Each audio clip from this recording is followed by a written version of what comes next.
یہ ٹھیک ٹھیک کام کرتے ہیں. لیکن جب ہم ان دونوں علماء کی کتابوں کو ایک دوسرے سے ٹیلی کرتے ہیں تو جو چیز ہمیں یہاں نظر آتی ہے وہی یہاں نظر آتی ہے. جو طاہر القادری صاحب ارشاد فرماتے ہوئے نظر آتے ہیں وہی طارق جمیل صاحب ارشاد فرماتے ہوئے نظر آتے ہیں. طاہر القادری صاحب بھی کہتے ہیں کہ اللہ کے رسول معراج کی رات چڑھے, سدرۃ المنتہا بھی گزر گیا, عرش سے بھی اوپر چلے گئے, اللہ نے عرش پر پڑے ہوئے 70,000 نور کے پردوں کو بھی ہٹا دیا اور اپنے سامنے بٹھا کر 3 مرتبہ کہا یا حبیبی ادنو منی, یا حبیبی ادنو منی, یا حبیبی ادنو منی. نبی اور قریب ہو جاؤ, اور قریب ہو جاؤ, اور قریب ہو جاؤ. کہا اس نبی کی پرواز کون پہچان سکتا ہے جس کو اللہ اپنے سامنے بٹھا کر 3 مرتبہ اپنی اور آپ کو سائنس کی بات بتاتا تھا. یہ خلا اتنی بڑی ہے کہ اگر ایک جہاز چلایا جائے جس کی رفتار 1,88,000 میل فی سیکنڈ ہو اور وہ 1 ارب سال اڑتا رہے تو آسمان کے نیچے کی خلا کو ناپ نہیں سکتا. تو اوپر کتنا ہوگا؟ پھر عرش کے اوپر 70,000 پردے, وہاں سے ادنا تجلی نور کی پڑی تو موسیٰ علیہ السلام کو 40 دن ہوش نہیں آیا. خر موسیٰ کا ہوش. اور یہاں ثم دنا فتدلی فکان قاب قوسین او ادنی, اور جب سامنے قاب قوسین او ادنی, اور جب سامنے یا حبیبی ادنو منی, میرے حبیب قریب آؤ, آپ قریب ہے, یا حبیبی ادنو منی, میرے حبیب اور قریب آؤ. پھر تیسری مرتبہ یا حبیبی, اے میرے حبیب ادنو منی, میرے قریب آؤ. عرش کے اوپر کے پردے جو 70,000 بھی چاک ہو گئے اور اللہ اپنے سامنے 3 مرتبہ قریب کر کے یہ خطاب فرما رہے تو کتنی پرواز ہوگی اس نبی کی بھائی. لہذا اللہ کے علاوہ اپنے حبیب کو کوئی پہچان نہیں, کسی میں حوصلہ ہی نہیں, کسی میں ہمت ہی نہیں.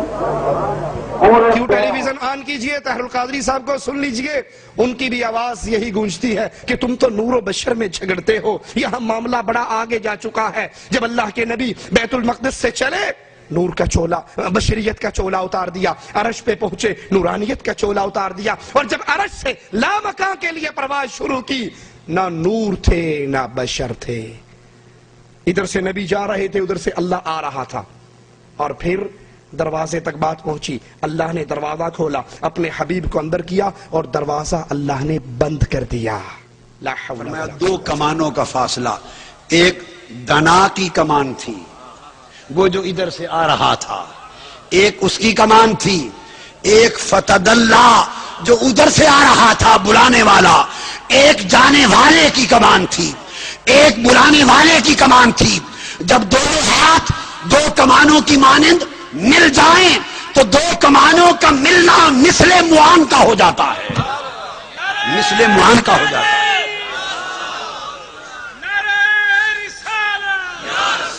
اور یہ مثل معان کا ہو جاتا ہے, اور اس میں بھی تشبیہ و مثال سے پاک تھا وہ قرب. ہمیں سمجھانے کے لیے فرمایا فکان قاب قوسین, پھر جب کعبہ قوسین پہ آئے تو دنا کو چھوڑ دیا. فرمایا اب اس مقام پر محبوب دنا کو بھی چھوڑ دے کہ وہ بھی اب اس مقام کے علائق میں سے ہے. دنا کو چھوڑ دے کہ وہ بھی اب اس مقام کے علائق میں سے ہے. چھوڑ کے آگے گزرے فتدلہ اور کعبہ قوسین پہ پہنچے. فرمایا محبوب اب تدلہ کو چھوڑ دے, وہ بھی اس مقام کے علائق میں سے ہے. آ 2 کمالوں کی طرح مل جائیں. جب جلوہ محب اور جلوہ محبوب, جب جلوہ خدا اور جلوہ مصطفیٰ 2 کمانوں کی طرح مل گئے تو کعبہ قوسین ہوا. اب گھر والے دروازے تک پہنچ گئے, مہمان و میزبان بلا تشبیہ و بلا مثال اب وہاں پہنچ گئے. فرمایا محبوب اب یہاں تک تو ایک بیان تھا, یہاں تک مثالیں تھیں, اب اس سے آگے وہ کچھ ہونے والا ہے کہ اس کے بیان کے لیے مثال نہیں جو لوگوں کو بتا. وہ کیا تھا؟ اب دروازہ کھلتا ہے, دروازہ کعبہ قوسین دو کمانوں کی طرح مل گئے تھے جلوے. فرمایا دروازہ کھلا، محبوب اندر آ جا، حریم ناز میں آ جا، حریم ناز میں آ جا. محبوب نے حریم ناز میں قدم رکھا، خدا نے دروازہ بند کر دیا. فرمایا آؤ بنا لوگوں، اس سے آگے تمہیں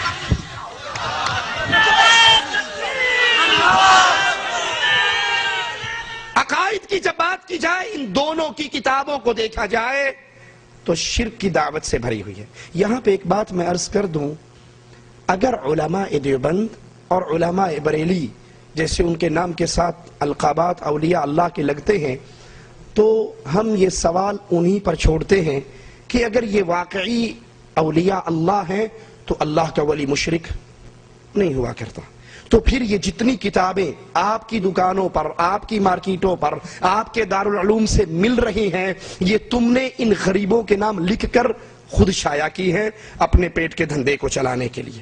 یہ سب علماء اولیاء اللہ تھے اور ان تمام شرکی عقائد سے بری تھے.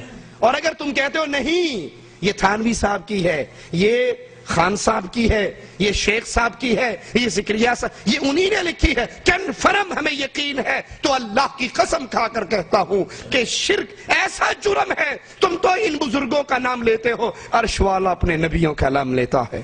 وَلَوْ أَشْرَكُوا لَحَبِطَ عَنْهُمْ مَا كَانُوا يَعْمَلُونَ. اگر یہ انبیاء شرک کرتے، ان کے اعمال بھی برباد کر دیتا. لَإِنْ أَشْرَكْتَ لَيَحْبَطَنَّ عَمَلُكَ. اے نبی اگر آپ سے بھی یہ جرم سرزد ہو جاتا، میں آپ کے اعمال بھی برباد کر دیتا. ان باتوں کو پیش کرنے کا مقصد کسی شخصیت پہ فتویٰ لگانا نہیں، کسی کو جہنمی اور دوزخی کہنا مقصد نہیں. مقصد صرف حق کو بیان کرنا ہے. گیند تمہارے کورٹ میں ہے، تمہارے میدان میں ہے. اگر یہ اولیاء اللہ ہیں تو یہ کتابیں ان کی طرف جھوٹ کی نسبت کی گئی ہیں، اور اگر یہ کتابیں انہی کی ہیں تو پھر شرک کا عقیدہ رکھنے والا کبھی اللہ کا ولی نہیں ہو سکتا. شرکی عقائد کے اندر ایک بہت بڑا عقیدہ وحدت الوجود کا عقیدہ ہے، جس کو صوفیہ اور قبر پرست پیش کرتے ہیں کہ اس کائنات میں جو کچھ ہے، نعوذ باللہ ثم نعوذ باللہ، وہ اللہ عز و جل کا سایہ ہے، عکس ہے، مختلف صورتیں ہیں. ابن عربی نے کہا تھا العبد حق والرب حق. بندہ بھی حق ہے اور اللہ بھی حق ہے. مجھے نہیں پتا شریعت کس کے لیے آئی ہے. اس کے لیے ایک من گھڑت جھوٹی روایت کا سہارا لیتے ہیں، کنتو کنزن مخفیا، میں چھپا ہوا خزانہ تھا، میں نے اپنا آپ ظاہر کرنا چاہا، اب کائنات میں جو کچھ ہے وہ میں ہوں. یہ گمراہ ترین اہل شرک کا سب سے گندا عقیدہ وحدت الوجود کا عقیدہ ہے. جب ہم علماء بریلی کی کتابوں کو دیکھتے ہیں تو یہ عقیدہ ہمیں نظر آتا ہے. یہ ہمارے ہاتھ کے اندر ملفوظات احمد رضا خان صاحب بریلوی، جس کا صفحہ نمبر 57، اور یہ کتاب شائع ہوئی ہے لاہور سے، جہلم سے، بک کارنر پبلیشرز، مین بازار جہلم. یہاں سائل سوال کرتا ہے احمد رضا خان صاحب سے، وحدت الوجود کے کیا معنی ہے؟ کہا وجود ہستی بذات واجب اللہ تعالیٰ کے لیے ہے، اس کے سوا جتنی موجودات ہیں سب اسی کی ہیں، اس کی ذل ہے، اس کی پرتو ہے. حقیقتاً دنیا میں وجود ایک ہی ہے اور باقی جو کچھ ہے وہ نعوذ باللہ اللہ کا سایہ ہے، اللہ کی مختلف شکلیں ہیں. جس کو ڈاکٹر اسرار صاحب بھی یوں بیان کرتے ہوئے کہتے ہیں کہ عقیدہ وحدت الوجود کو تم دماغ کا خلل تو کہہ سکتے ہو، کفر اور شرک نہیں کہہ سکتے. یہ سمجھنے کی بات ہے، تمہاری سمجھ میں نہیں آتی تو نہ سمجھو، لیکن اس عقیدے کو کفر اور شرک نہیں کہہ سکتے. اور اس عقیدے کے مطابق کائنات میں جو کچھ ہے، وہ انسان ہو، وہ جانور ہو، وہ درندے ہو، وہ پرندے ہو، وہ ساری کی ساری نعوذ باللہ اللہ ہی کی مختلف شکلیں ہیں. تعالی اللہ عما یقول. دوسری جگہ پہ اسی دیوان محمدی کتاب کے اندر لکھنے والے خواجہ محمد یار فریدی، وہ اس کے صفحہ نمبر 151 پر اس وحدت الوجود کے عقیدے کو پیش کرتے ہیں. سنیے، کہتے ہیں بجاتے تھے جو انی عبدہ کی بنسری ہر دم. رسول اللہ صلی اللہ علیہ وسلم ہر دم کیا کہا کرتے تھے؟ انی عبدہ، میں اللہ کا بندہ ہوں. مجھے ایسے نہ بڑھانا جیسے عیسائیوں نے عیسیٰ کو جو اللہ کا بندہ تھا اللہ کا بیٹا قرار دے دیا. میں اللہ کا بندہ ہوں، تم مجھے اللہ کا بندہ کہنا. یہ نبی کا حکم ہے. اور یہاں حضرت کہہ رہے ہیں دیوان محمدی میں عبد النبی خواجہ محمد یار فریدی بجاتے تھے جو انی عبدہ کی بنسری ہر دم، خدا کے عرش پہ انی انا اللہ بن کر نکلیں گے. لا حول ولا قوت الا باللہ. جب قیامت کے دن دیدار ہوگا مالک کا، عرش سے پردے ہٹیں گے تو وہاں پہ اللہ نہیں ہوگا بلکہ محمد صلی اللہ علیہ وسلم یہ آواز لگائیں گے انی انا اللہ. وہی جو مستوی عرش کا خدا ہو کر اتر پڑا مدینے میں مصطفیٰ ہو کر. یہ وحدت الوجود کا عقیدہ تفصیل سے آپ اس کا جانتے ہیں، علماء سے سنتے ہیں کہ یہ کفر کا عقیدہ ہے اور یہ بدترین شرکی عقیدہ ہے. ہدایت بخشش حضرت اعلی حضرت کی کتاب، اس کا صفحہ نمبر 112 پر بھی اسی عقیدے کو بیان کرتے ہیں حضرت، وحدت الوجود کے عقیدے کو، اور اس کی دعوت عام کرتے ہیں اپنے سب لوگوں کے سامنے. کہتے ہیں اٹھا دو پردہ، نبی سے مخاطب ہیں. نعت لکھی ہے لکھنے والے احمد رضا خاں بریلوی، رضوی کتاب گھر، جامع مسجد دہلی مٹیا محل. اٹھا دو پردہ دکھا دو جلوہ، اٹھا دو پردہ دکھا دو چہرہ کہ نور باری حجاب میں ہے. اے اللہ کے نبی صلی اللہ علیہ وسلم اپنے چہرے کا پردہ ہٹا دیجئے. آپ اس دنیا میں اللہ کا نور بن کر آئے ہیں اور اللہ کے نور نے آپ کی صورت میں صرف ایک چادر پہن رکھی ہے، ایک چولا پہن رکھا ہے. بیٹے دی گال نہ کرمائی، مینوں الف دی سمجھ نہیں آئی، نیم دا برخا پا کے احد احمد دے وچ اتر آئی. مجھے بیٹے نہ پڑھاؤ، میں نے الف نہیں پڑھا. جس کو تم احمد احمد کہتے ہو، یہ میم کا برخا اللہ نے خود پہنا اور وہ احد تھا، یہ برخا پہن کے احمد بن کے ہمارے سامنے آ گیا. اسی طرح رسائل نعیمیہ کے اندر بھی یہی عقیدہ حضرت بیان فرماتے ہیں. یہ ہمارے ہاتھ میں رسائل نعیمیہ ہے، اس کا صفحہ نمبر 6 ہے. 6 صفحہ نمبر پر اسی عقیدے کو پیش کرتے ہوئے کہتے نور حق جلوہ نما تھا مجھے معلوم نہ تھا. نور حق یعنی اللہ کا نور، نور حق جلوہ نما تھا مجھے معلوم نہ تھا، شکل انسان میں چھپا تھا مجھے معلوم نہ تھا. کہ اللہ کا نور انسانی شکل کے اندر دنیا کے اندر آیا، مجھے معلوم نہ تھا. چاند اشارے سے پھٹا، حکم سے سورج لوٹا، مظہر ذات خدا تھا مجھے معلوم نہ تھا. کہ محمد صلی اللہ علیہ وسلم اللہ کے مظہر کی صورت میں اس دنیا پہ آئے. یہ وحدت الوجود کا عقیدہ ہے جو علماء بریلی کا عقیدہ ہے اور ڈنکے کی چوٹ پر وہ اپنی کتابوں میں لکھتے ہیں. اب اہل توحید اکثریت ان علماء بریلی کے عقائد کو جانتی ہے اور کتراتی ہے کہ ان کے پیچھے نماز پڑھی جائے، ان سے رشتہ داریاں کی جائے، ان کو اہل ایمان کا مقام دیا جائے. لیکن جب معاملہ علماء دیوبند کا آتا ہے تو اکثریت ان کے پیچھے نماز پڑھنے کی بھی قائل ہو جاتی ہے، ان سے دوستی کرنے کی بھی قائل ہو جاتی ہے، ان سے رشتہ داریاں کرنے کی بھی قائل ہو جاتی ہے. یاد کر لیجئے یہاں مخاطب وہ لوگ ہیں جن کے یہ عقائد ہیں، اور جو علماء دیوبند کے اندر پبلک میں عوام کی بات، علماء کی بات الگ ہے جن کے یہ عقائد ہے اور عوام کی بات الگ ہے. عوام میں اگر کوئی ان عقائد سے برات کا اظہار کرتا ہے وہ اہل ایمان بھی ہے اور ہمارا بھائی بھی ہے، لیکن جو ان عقائد پہ ڈٹا رہتا ہے تو پھر اللہ کی توحید کی غیرت یہ ہے کہ ہم اس سے برات کریں.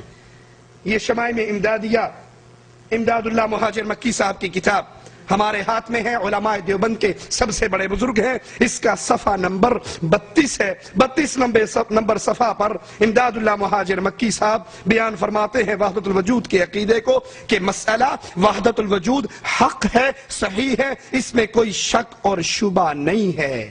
وحدت الوجود کا یہ عقیدہ، جس عقیدے کی تفصیل بیان کرتے ہوئے اشرف علی تھانوی صاحب اپنی کتاب کے اندر بیان کرتے ہیں. ایک ہمارے صوفی صاحب کے پاس، ایک مواحد کے پاس ایک شخص آیا اور آ کر کہنے لگا حضرت آپ کہتے ہو سب کچھ ہی وہی ہے، تو یہ ایک پلیٹ میں حلوہ لایا ہوں اور یہ ایک پلیٹ میں گندگی لایا ہوں. اگر سب کچھ وہی ہے، یہ امداد المشتاق اشرف علی تھانوی صاحب کی کتاب اور اس کتاب کا صفحہ نمبر 101 ہے. کہتے ہیں اگر سب کچھ وہی ہے تو یہ حلوہ بھی کھا کر دکھائیے اور یہ گندگی بھی کھا کر دکھائیے. تو انہوں نے بصورت آدمی ہو کر حلوہ کھایا اور بشکل خنزیر ہو کر گندگی کھا لی اور کہا بندہ بھی وہی ہے اور سور بھی وہی ہے. لا حول ولا قوت الا باللہ. یہی عقیدہ امداد اللہ مہاجر مکی صاحب بیان کرتے ہیں اور یہی عقیدہ مولانا ذکریہ صاحب فضائل درود صفحہ نمبر 133 ہے. اس صفحہ نمبر 133 پر فضائل درود کے حضرت ذکریہ صاحب بیان کرتے ہوئے فرماتے ہیں ذرا غور کیجئے. رہا جمال پہ تیرے احمد رضا خان صاحب نے بھی یہی شعر پڑھا تھا، اور یہاں بھی شعر بالکل الفاظ بھی ملتے ہیں. رہا جمال پہ تیرے حجاب بشریت، نہ جانا کون ہے کچھ بھی کسی نے جز ستار. اللہ کے علاوہ تجھے کوئی نہ پہچان سکا. تو بشریت کی چادر پہن کر اس دنیا میں آیا، لیکن حقیقت میں تو کیا تھا اس کا علم ایک اللہ کے علاوہ اور کسی کو نہیں تھا. یہ اشرف علی تھانوی صاحب کی ایک اور کتاب منصور حلاج کی سیرت پہ انہوں نے لکھی، جس کے صفحہ 3 پر منصور حلاج کی تعریف کرتے ہوئے فرماتے ہیں کہ اگر حکیم الامت تھانوی صاحب نے انہی تحقیقات پہ نظر ڈالی تو کہا حسین ابن منصور کی آزمائش امت مسلمہ کے عظیم محسن امام احمد بن حنبل کی آزمائش کے برابر ہے. یہ دونوں ایک پلے کے امام تھے. لا حول ولا قوت الا باللہ. احمد ابن حنبل مواحدوں کے امام، جو نبی کی ایک حدیث کے خلاف فتویٰ نہیں دیتے. 3 بادشاہ ان پر ظلم کی چکی چلاتے ہیں، وہ پس جاتے ہیں اس میں. چچا آتا ہے کہتا ہے بھتیجے میں جانتا ہوں تو اپنے عقیدے کو اپنے دل میں چھپا لے اور کہہ دے جو بادشاہ نے کہا ہے. امام احمد ابن حنبل، اللہ ان کو کروٹ جنت الفردوس عطا فرمائے، ان کی قبر کو رحمتوں سے بھر دے. وہ موحدوں کے امام، اہل سنت کے امام، اہل حدیث کے امام.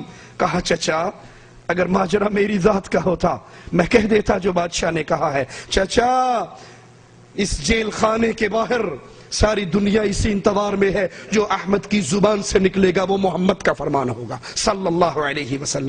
میں اپنی جان بچانے کے لیے نبی کی حدیث کے خلاف فتویٰ کیسے دے دوں؟ یہ مار کے میرے جسم سے گوشت اور ہڈی الگ کر سکتے ہیں، لیکن احمد کی زبان سے فرمان محمد کے خلاف فتویٰ نہیں نکلوا سکتے. یہ احمد ابن حنبل اور یہ منصور حلاج، جس زندیق نے کہا تھا انا الحق، میں اللہ ہوں، لا حول ولا قوت الا باللہ، میرے اندر اللہ حلول کر چکا ہے. اشرف علی تھانوی صاحب ان دونوں کو کہتے ہیں یہ دونوں ایک ہی پائے کے آدمی تھے، ان دونوں کا مقام برابر تھا. اور اسی کی